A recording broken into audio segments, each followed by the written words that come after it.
It's good to have everyone with us today. Just a joy to have you here in church with us. I'm going to invite our ushers to come at this time for our morning tithe and offering.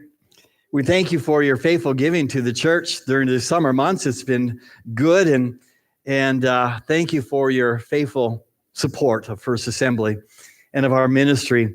I really do think we need to be a church that's always looking outside of our walls. Amen? Come on, guys. Amen.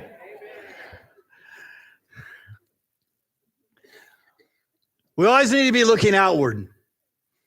The moment we start looking inside, we're missing the mark. God didn't call us to keep winning ourselves to Christ. We're already there, aren't we? Hopefully. We've accepted Christ. We've been redeemed. I don't have to do that again and again. I love God. But I still have a challenge, and that's outside the walls of the church, just to bless people and encourage them and introduce them to the person of Jesus Christ. And your giving enables us as a church to do that. So we thank you for your giving. We thank you for your giving. I'm going to ask Ken if you'd lead us in prayer for the gift and the giver this morning. Lord Jesus, we just thank you right now for everything that we've been given. Yeah. We just ask that you would bless everything that we give back to you with joyfulness. Jesus, we pray. Amen. Amen. God bless you as you give. I know for most of our families with children, this week will officially start the full season of school. And your kids will be heading off to classes this week. Some have already started a few days last week. The majority will kick off this week on Tuesday. And we just want you to know as a church, we're praying for your young people. Whether they're in a public school, a Christian school, a home school, we're praying that God give wisdom to you as moms and dads and to your kids as they study and learn and grow. And there's an excitement that comes with watching kids learn how to live and become adults. And that's always the goal of life. And so we're praying for you as God blesses your kids in your school year, and for our instructors, our teachers. We're continuing to pray for you as well as you're in classes working with kids, praying God's blessing upon you. At this time, I'm going to let First Kids all disappear magically for the next 45 minutes before you reappear for your mom and dad later on today. Let you all escape to the back, and we appreciate our helpers back there and those that serve in our children's ministry so faithfully every single week in the care of Rebecca and her team, and we appreciate that. This last week was kind of a fun week for us. And as many of you know, as Caitlin mentioned during the greeting time, that we had our water bottle distribution. I want to say just echo a great big thank you for absolutely everybody. Wow. And I'm going to invite one of our participants this year to come in just a second and help us. Now, most of you know him as Calvin, but I affectionately call him Clarence, or Charlie, or, something like that. But Calvin, Clarence, Charlie, please come on down.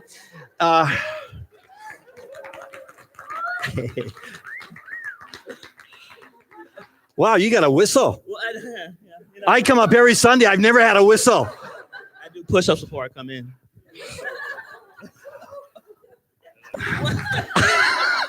I don't know why you're laughing. Is it going downhill fast? Cecil. I've been known by Cecil also. Oh, Cecil's cool. Yeah, I can go Cecil as well. Or Donald Pons. I'm called Donald. I think I'm called Donald every other Sunday. We have a whole list of names for you. Now I'm all confused, Clarence. This guy next to me has been part of our help this week in working with us. And yesterday, riding with Calvin in the truck as we picked up the trailer, and Friday he came as well to help us load things into the trailer, and then he drove the truck and trailer this week in the parade for the water bottle distribution, and so it's interesting to me listening to him because he saw it from a different set of eyes than I have.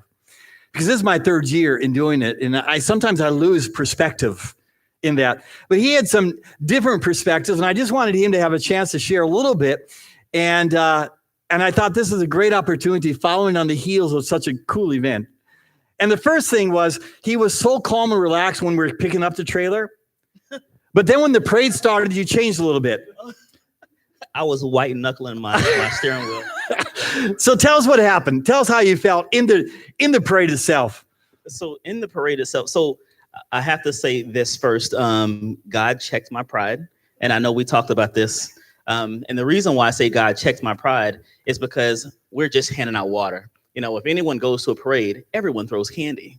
And so I decided that Calvin was going to buy some candy and Calvin was going to throw some candy because who just wants water? I mean, seriously. So, but this is how God checked my pride. So I had this huge 30-pound basket of candy. And as I'm grabbing fistfuls of candy to throw out, none of the kids are looking at me while I'm throwing candy. Everyone is screaming, water, water, water. And I'm like, okay, Jesus, you know, my lip is out, you know. But that was my, you know, and that's the very beginning. My pride was checked. And then I got in the right mind. It's good. Because I just stopped throwing out candy. I noticed you're weaving at that point. I was trying to white knuckle throw candy. Yeah, but there I'm you like, are. Jesus, there. No. But then, I mean, I think it got real to me when I was driving, praying that a kid wouldn't fall between the truck and the tires. Yeah. Trying to drive slow enough, trying to drive fast enough. And it was just so much going on. I had Jonathan yelled at me, slow down. And I'm like, I'm on the brake. And I'm thinking, but it was such an experience from my perspective, because like you said, I'm listening to everything. But the one thing I hear the most is I hear all the people in the crowd screaming, water. I thought we were the highlight. You know, we were the Santa Claus in the parade, you know, because I think we heard the most cheers from people wanting the water. Isn't that It cool? was amazing. Yeah. That was pretty cool. We had this trailer this year. Last year we had three trucks. Don Smith and Mike Nygaard and myself. We had 3 trucks. And then we said, well, next year we're going to do a trailer. And so I rented the largest trailer we had at U-Haul, and it was a rust bucket. If there was an uglier trailer in the world, I won't know where it is. Ugly as, I don't want to say ugly as sin, but I mean, if you could put a picture next to sin in the dictionary, that trailer was right there. If not there, is number 2. But it was ugly. So we have banners that are First Youth and First Kids, and we couldn't find the First Assembly banner for anything. So Caitlin made a cool banner for the back because there's a ramp on the back that you fold down, and it was the worst of the ugly looking sin on the whole trailer. And so we covered the whole back. It looked really cool. And if a trailer could look cool, we look cool. And we were, because we had a lot of ice water in there. We were cool. We were the kids on the block that everyone wanted to be friends with. Yeah. Okay. Talk a little bit about Wednesday night and wrapping the water bottles. When you came, what did you expect? When you went home, what did you realize? So I didn't know what to expect, in all honesty, because this was my first time, and I was one of those people where my wife said I was going. And so, yay for the wives! And so I went, and I remember walking down the hallway. My wife told me to run, and I'm like, I'm gonna run, you know, Achilles and all. But when we got in there, the one thing I saw that just amazed me is, one, the room was full of people, and everyone had something to do. And what was exciting me is that even in my 5-year-old, he was picking up trash. Yeah, you know, yeah, he was. We had a system of taking the labels off. We had a system of taping the labels. We had a system of carrying the water bottles. We had a system of the kids in the back stacking the water bottles. And it was a machine. It was a well-oiled machine. And I mean, the guys carrying the water bottles, we were sweating, but we were laughing, sweating. You know, I mean, I know Rebecca's husband had that do-rag on. He wasn't a gang member, but he was trying to get that sweat from his eyes. And I'm like, bro, you're a cool gang member, you know. You know. But it was just so fun because despite it was hard work. I mean, it was 4,000 water bottles, but I saw everyone having fun while they were working, because everyone was pulling their part. Everyone was doing the little bit that they could to help. I mean, because I don't know what his name, but he had a boot on and he was sitting there with a water bottle. Yeah. I every time I came to his table, I was just looking at his boot because I just previously got out of one. but you came and I'm like, man, this is awesome. That's, there was something for everybody. You need to put clause on that because he didn't help us at the parade, though. No, he did. No, but I saw him at the parade, and I saw him standing at the parade. I mean, you have your crutches. You could have carried a water bottle. Oh, he could have sat in the truck handing out the water. There you are. There you go. We'll pray for you next year. So next year, Calvin, are you going to help us next year? Baby, am I going to help next year? Yes, Pastor, I'm going to help next year. All right. Hey, thank you. I want to thank you, Calvin.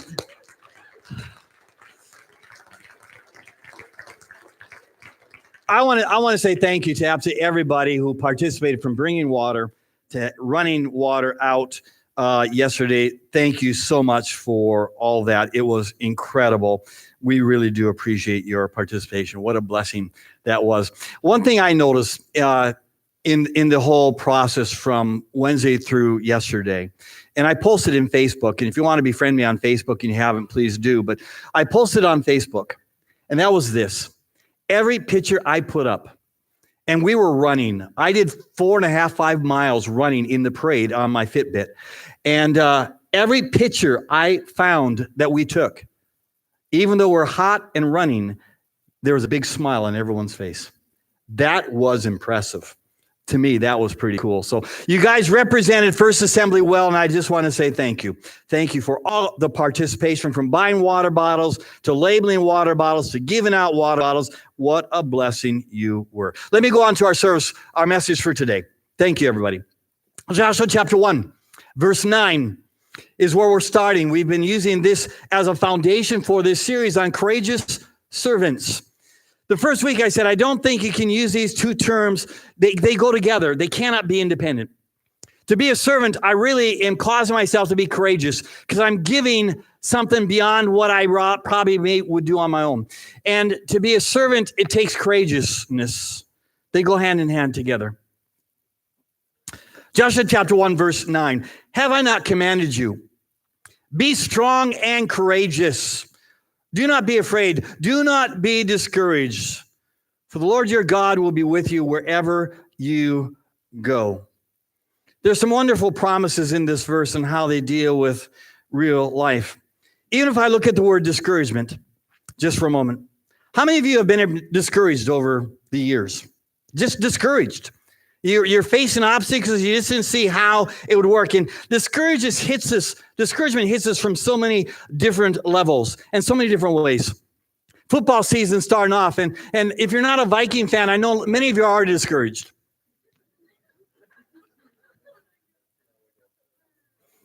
If your favorite team does not win, sometimes we get discouraged. If we don't get the promotion at work, we become discouraged. If the weather doesn't go according to our picnic plans, we become discouraged. The one we voted for lost in the election, we become discouraged. Discouragement hits us on so many different levels. From simple things to major disappointments in life, we become discouraged. We have a number of members of First Assembly that live at the residence of Oddfellows. And every month, at least once a month, I venture over there just to spend time with our residents and visit them one-on-one. And it's, to me, quite an enjoyable experience, honestly. I saw Dot last week and Kathy's mom and sat and visited with her. And I sat with Doris Teal and Dorothy and Harriet Phelan and Chester and Christiana. And I mean, it's just kind of enjoyable to sit with these elderly people that are in assisted living because they just can't live on their own anymore. And yet their physical bodies are weaker, but their minds are sharp and their stories are incredible. And I just love listening to them talk. And this last week, I was visiting the crew at Oddfellows. And I was visiting with Doris Teal and sitting down with her and listening to her view on life. And whenever I sit with Doris, and I sent a message to her family this week that I was going to reference Doris today. And actually, the title of my sermon is based on her statement. Doris has a phrase she uses over and over again. To me, it's a pretty amazing phrase, and it's kind of her mantra in life. If you sit down any amount of time with Doris, you'll hear her make this statement. Life is what you make it. Life is what you make it. Last year, Doris fell down at Oddfellows, and she broke her leg. I got there just after she had fallen, in fact, before the ambulance had even arrived. I didn't get to go in and see her. They were caring for her, and I wasn't allowed in the room, but I was outside the room before the ambulance came, and she broke her leg fairly bad. Doris, I know it's not right to say the name or age of a lady in particular, and I don't want to do that, but I am going to say Doris is north of 90. I think that'd be safe to say. And you're welcome to correct me if I'm wrong, but I think she's north of 90 by ways. And she broke her leg. Now, anytime you break your leg, it's not fun. I broke my leg when I was young, 25, 26, 27 years old, and it was miserable. And here she is, 94 years old. I'm sorry.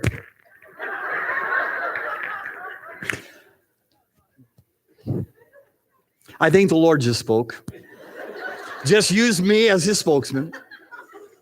Not sure on that one.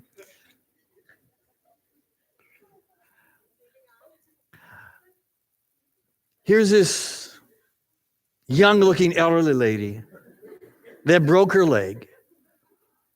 I follow them to the hospital, basically. And as soon as they get her cared for and prepared in the hospital room, I'm able to go in. Her family's there. And I have prayer with her before they usher her into surgery.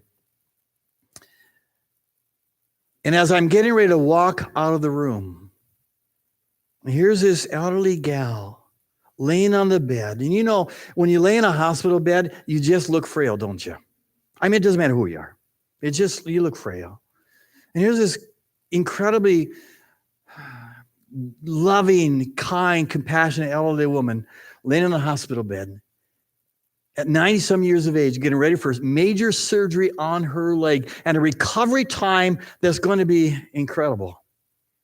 And as I get ready to walk out the door, she says, Pastor, like I always say, life is what you make it. And I thought, wow, I like that mantra. Life is what you make it. And the long months of therapy that followed, and I'd visit her in the hospitals, I'd take her into therapy, and many times again, going through the therapy of learning to walk again, and learning to get around again, and walking through the process of getting that broken leg strong. She'd tell me over and over again, as I would visit over the months, life is what you make it. This week, as I walked out of her room, saying goodbye after we had prayer together, the last words she said to me as I opened the door to walk out, Pastor, like I always say, life is what you make it. I thought, how cool is that? Do I have any mantras like that, Joe? I need to develop one. That's cool. I like that. This is where Joshua 1:9 fits. Even in those times of discouragement, if we trust God, in the middle of the discouragement, life will be what we choose it to be. It will be what we make it. I need to have more mantras that focus on the positive side of God rather than the discouraging parts of circumstance. In our series today, we're going to see the example clearly of our two main characters. And we're in the book of Esther, Mordecai and Esther. And we're going to see them in this mantra of life is what you make it. And as it plays out in the Old Testament account. I want to say thank you to Doris Teal for her inspiration for part of this sermon today. Now, last couple weeks, we've looked at a little bit Esther chapter 1, verse 13 and 14. Let me just read that again, just to bring you back into where we've been. Since it was customary for the king to consult experts in matters of the law and justice, he spoke with the wise men who understood the times and were closest to the king. Carsenna, Sitar, Admatha, Tarish, Mirdus, Marsena, Mikukan. Pretty good, huh? I practiced. And the 7 nobles of Persia and Media, who had special access to the king and were highest in the kingdom. Before Vashti refused to come out as one of the items of the king's possessions to show off, she said, I'm not doing it. He said, this needs to go to a higher court. I want my men of wisdom to come and help me walk through this embarrassing event of her refusing to come and do what I told her to do. What can I do and how can I do it? I thought it was funny that Clarence back here, Calvin, mentioned being told what to do. Yeah, by Thea. See, I'm good. I know. Have to match them. Because sometimes us guys think we have everything in order until our wives tell us we don't. And then things change. Vashti refuses the king. She refuses the husband. She said, I'm not doing that. I'm not coming out to be his piece of item that he's going to show off to other people. I won't do it. And now the king is upset. He said, what can I do and how can I go about solving this issue? Now, usually these ancient names I just referenced had specific meanings. Sitar, one of the 7 wise men, carried the meaning of destroyer or humiliator. Interesting. The name Memucan, the 7th wise man of the wise men, he had a name of, it meant illustrious. Illustrious. Wow. Usually that word illustrious speaks of a person who is well respected or has had a career of doing really good things. And people think, wow, there's a special person. It's a person spoken well of. And that's how we see that term, illustrious. But in the Persian context, it had a different meaning, a different origin, and it's a little bit more interesting. In that context, it also carries the thought of someone who's noisy or someone who wants attention. In fact, during the Jewish celebration each year of something called Purim, it's March 21st, 2020 this year, it's where the Jewish nation reads the book of Esther out loud. They read the book of Esther out loud during that time. And this name, Memucan, is actually the name of Haman, or Haman. That's the person that's talking about, Haman. And when they read the book of Esther, whenever the name Haman is referenced or spoken in the book of Esther, all the Hebrews around there make noise with noisemakers to blot out the name of Haman because they don't want the name. So in the Persian context, it had a different meaning. Someone who just wanted to build themselves up and be important, someone who made noise. And so when they read the book of Esther in the Hebrew nation, whenever they come to the name Haman, they use noisemakers to blot out the name. Interesting, isn't it? I think it is. I don't care. I'll come back to it later.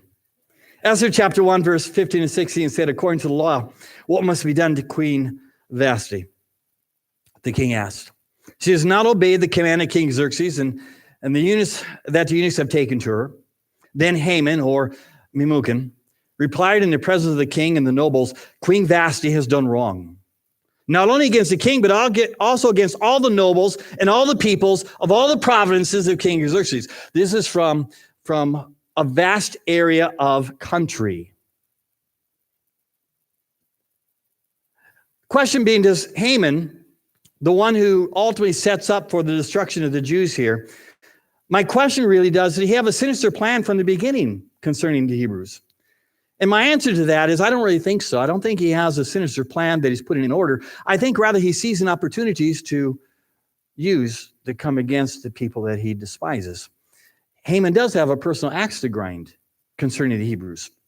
And one could easily say that Haman seeks to have all the Hebrews killed because it's an ancestral hate that he would have for them. He's holding on to ancestral unforgiveness. If you follow the origin of the name Haman, you discover it's from the Amalekites. During the time of the Old Testament, the Amalekites were the enemy of Israel, and 3 major times in the Old Testament, they fought each other. Until finally, under King David, they kind of destroyed the Amalekites and they scattered around the then known world. Haman's an Amalekite. He doesn't like these Jews. He knows the stories. They scattered us. They chased us out. They disposed of us. And so I think he does have this ancestral hatred towards the Hebrew nation. This week, there's a historical anniversary that took place. Some of you may have caught it. Some may have missed it. Actually, there are two that took place. There's the 50-year history of World War II takes place, I think, today. And 30 years ago, no, it's not the 50-year anniversary of World War II. 30 years ago, August 23, 1989, the three Baltic states of Estonia, Latvia, and Lithuania made a human chain from Vilnius, Lithuania, to Tallinn, Estonia, all the way through the Republic of Latvia. A human chain spanning all those three nations going for independence from Russia. A human chain that broke communism in the Baltic states. It's a historical event in that part of the world. And it's celebrated in Latvia today and all the Baltic states. And I remember those who stood in line, and I've heard their stories shortly after it happened of those who actually stood there, risking their lives for what they were doing. And they became independent countries, all three of them, back to the original control. Latvia, Lithuania, and Estonia. It's interesting because Jill and I arrived there just shortly after all this took place. They've now become independent countries, independent governments, and their own national groups. And in Latvia, like in the other two Baltic states, they reverted back quickly to their own language, Latvian. Up until now, they spoke Russian absolutely everywhere, in the schools and the businesses. Everything was Russian. And overnight, they changed it. We're going to start speaking Latvian now. Russian's not allowed. Well, they didn't even have enough Latvian teachers to teach the next generation how to speak Latvian.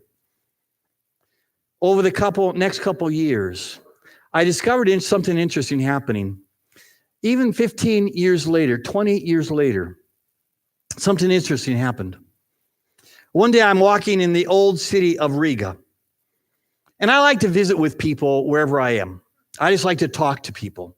The parade to me is a great event because I get to talk to people I don't know, and it's kind of fun. And in Old Town Riga, I was walking through this old area, the old courts, and there's a young man there, and I just, for whatever reason, started talking to him. And I said, "You're Latvian," and he said, "Yeah, and I'm learning English." And once he knows I'm an American and he speaks English and is learning English, he wants to have this conversation. You always want to talk with a native speaker when you're learning the language. It helps you understand the nuances of their language. And so this young man was thrilled that I was English or American and he could speak with me in this American dialect. So we got into this conversation. We're laughing. We're having fun. We're just enjoying our time visiting. And in the process of it, as is natural sometimes, I said something to him in Russian. I don't speak Latvian. I mean, I butcher it, but I don't speak it, nor it doesn't flow out. But I said something to him in the Russian language, and I know he understands it. And all of a sudden, he got very angry with me. He started ripping into the Russian culture, the Russian people, talking about how bad they were, and this and that and the other thing. And I said, "Let me ask you a question. Why are you so angry?" At Russian, you're 20 years old. You've lived your entire life in freedom. You haven't been under the control of Russia. So why are you so angry? He said, "Because my parents did." And therein lies the problem. He was carrying someone else's anger. It wasn't even his. It wasn't his baggage, but he chose to pick up someone else's baggage and be angry because of it. And I think that's what's happening in our text. Even though Haman wasn't there when the Amalekites were defeated, yet he's carrying the baggage of his ancestral past and being angry with these people. Haman did not have a preconceived, sinister plan against the Hebrew nation at that point. I don't believe he did. But I do think he had a deep-seated hatred for them. And when opportunity opens the door, hatred always finds a way to slip out, doesn't it? Let me tell you something. If you're angry at somebody and you don't take care of the anger, when the door opens up, that ugliness of anger or hate is going to slip out. And then you're going to find yourself apologizing for something you say or something you do. Anger is wicked, and anger will destroy relationship. Hate controlled him in that regard. It was his actions, his thoughts. Matthew chapter 18, verse 21 and 22. Peter comes to Jesus and he asks, Lord, how many times should I forgive my brother or sister who sins against me? Up to 7 times. And I'm sure Peter thought 7's pretty good, you know. 7's a good number. It's God's number. It's a good number. And man, if my brother fails me 7 times and I'm willing to forgive him that much, boy, I'm a good guy. Jesus answered, I tell you, not 7 times, but 70 times 7. Why? Because he knew the problem of anger. He knew the problem of unforgiveness. He knew the problem of that. Forgiveness is always a choice we have. We can choose to hang on to it, to hang on to the hate, or we can choose to forgive. I want to always choose forgiveness for those who cause any hurt, big or small. Life's too short to waste on hate. Life's too short to waste on hate. Life is what you make it. There are 2 sisters in Minnesota years and years ago. And I read the story in the Minneapolis Star and Tribune newspaper. In their younger years, these 2 sisters got in a fight. They didn't say what the fight was about. But they got angry with each other and they parted ways. They're about 20 years old. Parted ways. For the next 50 years, they never spoke to each other. Never said anything for 50 years. And finally, at about 70 years of age, for whatever reason, they reconciled. 7 years, they reconciled. The amazing thing was, they asked him, what did you get angry about? Neither one could remember what caused the division. They just knew they were angry. Anger robbed them of a lifetime of relationship. Anger is one of those things that will simply destroy you. It's been 500 years since the battle took place between King David and the Amalekites. 500 years, and yet here we have Haman, Mr. Noise, sitting at the royal table of the king as a wise man now, guiding the discussion on what to do with the Queen Vesti. And I know he's directing this conversation because verse 16 is him speaking up. This is him speaking. Esther chapter 1, verse 16. Then Haman, or Mikukin, replied in the presence of the king and the nobles, Queen Vasti has done wrong, not only against the king, but also the nobles, the peoples, and provinces of the king Xerxes. He's the one that speaks. And from verse 16 to verse 20, Haman is speaking and giving direction to the king to follow. He's given all the guidance. This enemy of the Hebrew nation, he's speaking against the queen. He's given the guidance of what to do next. Verse 19 is the open door that God steps in, coming through the voice of this ungodly advisor. I think it's kind of funny. Here's this enemy of Israel that's speaking, and through the background of what he's saying, God is going to move in and control the circumstance. It gives me hope that even the worst of circumstances I face, God can work in the middle of that for his glory. And that's pretty impressive. When you look at what happens here, in the midst of this incredible problem taking place, God is working behind the scenes in those circumstances to bring about his glory. Verse 19. This is Haman speaking. Therefore, if it pleases the king, let him issue a royal decree, and let it be written in the laws of Persia and Media, which cannot be repealed. It cannot be changed. That Vasti is never again to enter the presence of the king Xerxes. Also, let the king give her a royal position, her position, to someone else who's better than she. And there it is. There's the open door for God to begin to move in behind the circumstances to bring about his plan, unfold his plan in this scenario. Through an ungodly person, God is going to get glory. Give this position of the queen to someone better than she. Esther chapter 1 is full of interesting twists and turns. Information about the background of this entire story, this book. Each little piece is a part of a bigger picture. Without all the parts, there'd be no story. When God is done, the Hebrew nation is saved. Life is what you make it. Life is what you make it. So we enter chapter 2. Esther chapter 2, verse 2 and through 4. Then the king's personal attendants proposed, let a search be made for beautiful young virgins for the king. It's an interesting statement. It almost sounds like this is going to be a race that you start on your mark, get set, go. Let's have a big contest. And yet this process most likely took years to complete. It was not going to happen next week, month, or even year or two. Let's continue.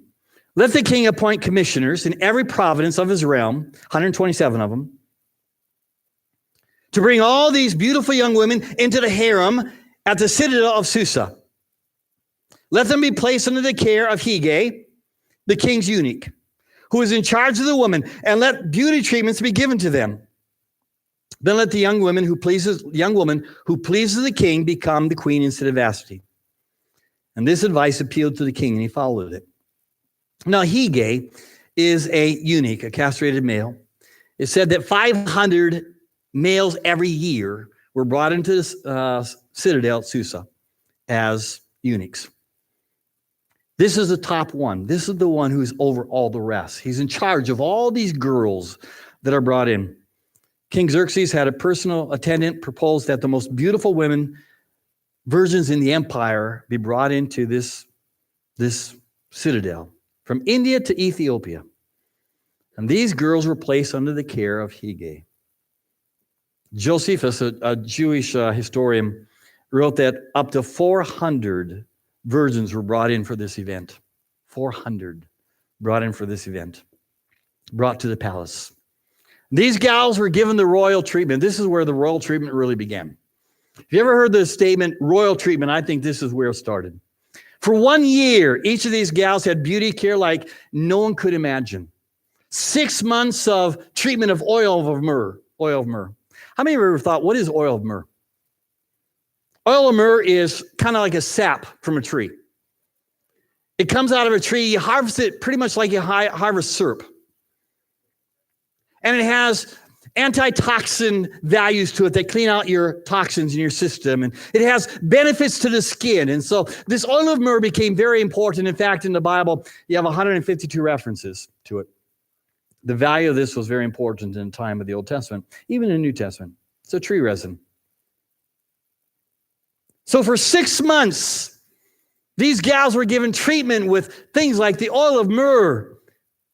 And the final 6 months were perfume and cosmetics. Here's a simple note for the guys. Next time your wife or your daughter is taking too long to get ready, just be glad you weren't in the time of Esther. Well, they had a whole year to prepare.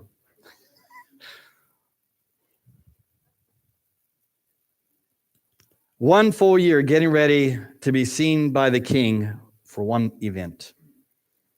Actually, it'd probably even take longer because there's 400 of these people, all wanting the chance to become the queen of Persia. And it would take years to complete this process. Finally, we're at the point of the stage where the star is set for Esther to make her entrance. Up to this moment, Esther's not planning on the life of a queen. It's not what she's thinking. She's not dreaming about riding away on a white stallion somewhere with the king, living the good life. Esther's simply living one day at a time.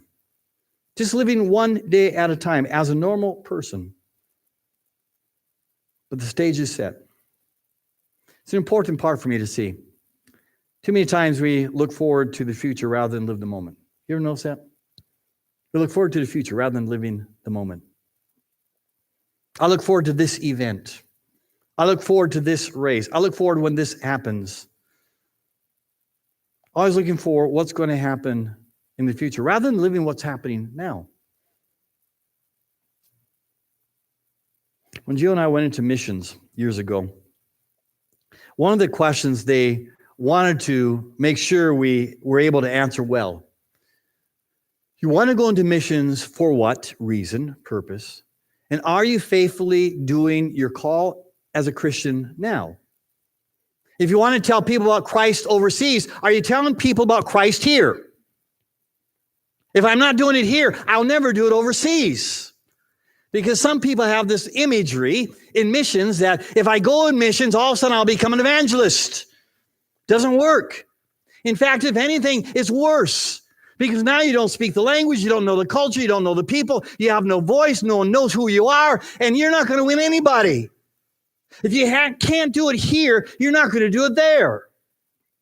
So they want to make sure you're active now instead of just thinking it's going to be better down the road. So it's an incredibly important question. Esther was simply doing what she understood to do in her life at this point. Simple. Doing life now. There's a great phrase I thought of that I think would be cool. Maybe this could be a model. I don't know. Let's simply do life with Christ. Isn't that the way we should be? Let's simply every day do life with Christ. We have a mantra for our church, and you may know it, you may not, but it's simply this: live, love, teach truth. Simple. Live, love, teach truth. It's what we are. It's who we are. It's what we do. Live life, teach truth. That's something that's active. It's something I don't go do later. It's something I need to do now. Esther was simply doing what she understood. Simple. Living Christ, or for her, living her life in the best way she would live it as that Hebrew. In trusting in God, the I am. Life is what she would make it. I do believe in days ahead. I like to plan. I like to have a dream. I like to think. But I don't want to forget about the present. I want to serve God today. Esther chapter 2, verse 4. And I'm going to have to wind up here. Then let the young woman who pleases the king become the queen instead of Vashti. And this advice appealed to the king, and he followed it. And he followed it.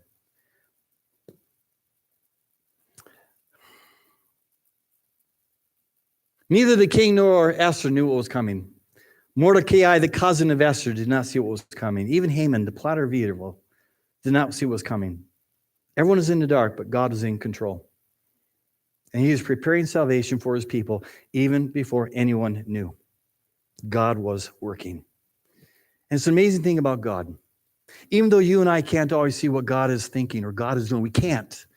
It's beyond us. God always has a plan and order. God always has something in his schedule of events.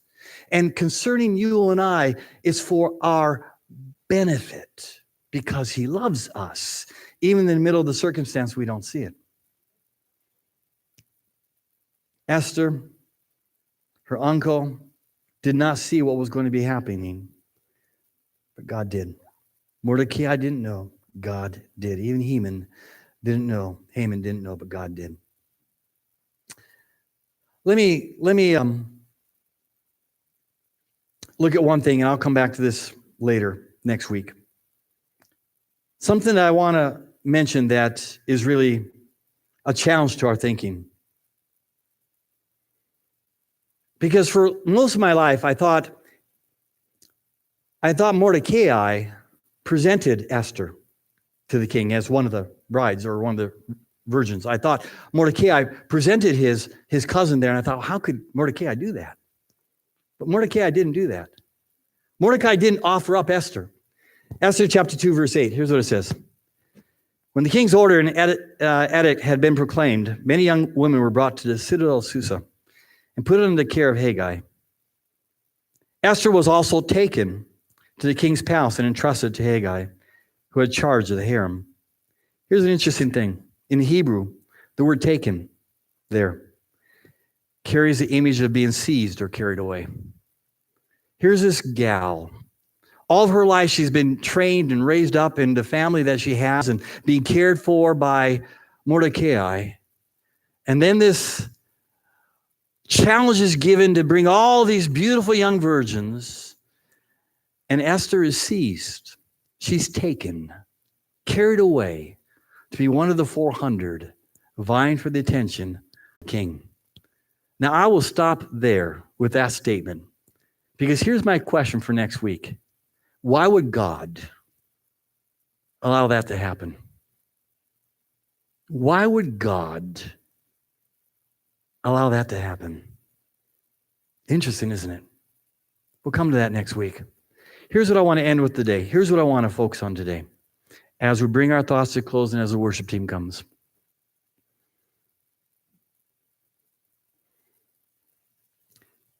In the midst of all the surroundings, Vesti refusing the king getting angry,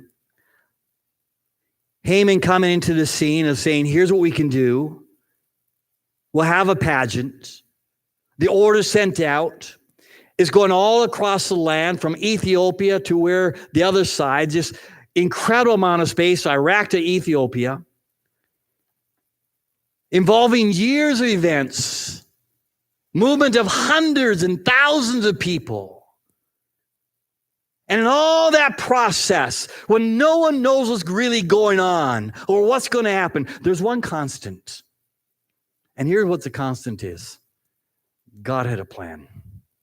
And God was working behind the scene all the way through. And we come to your life. We come to where you sit this morning.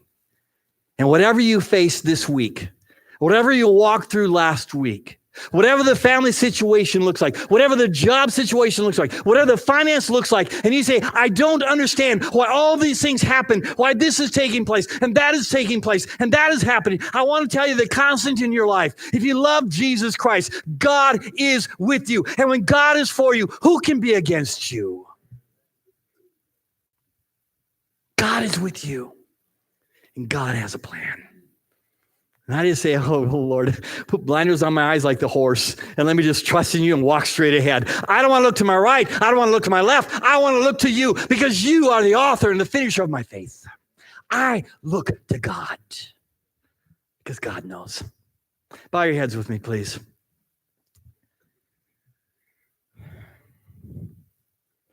As your heads are bowed, music's playing, I want to ask you a question. No one looking around, just between you and God. You see, I look at all around me. I see my challenges that I face. I see the situation. I just don't see why. I just don't see why. If that's you, that's it. I don't see why. I want you to slip your hand up. Yeah. Others. Yeah. Don't see why. Period. I don't see why.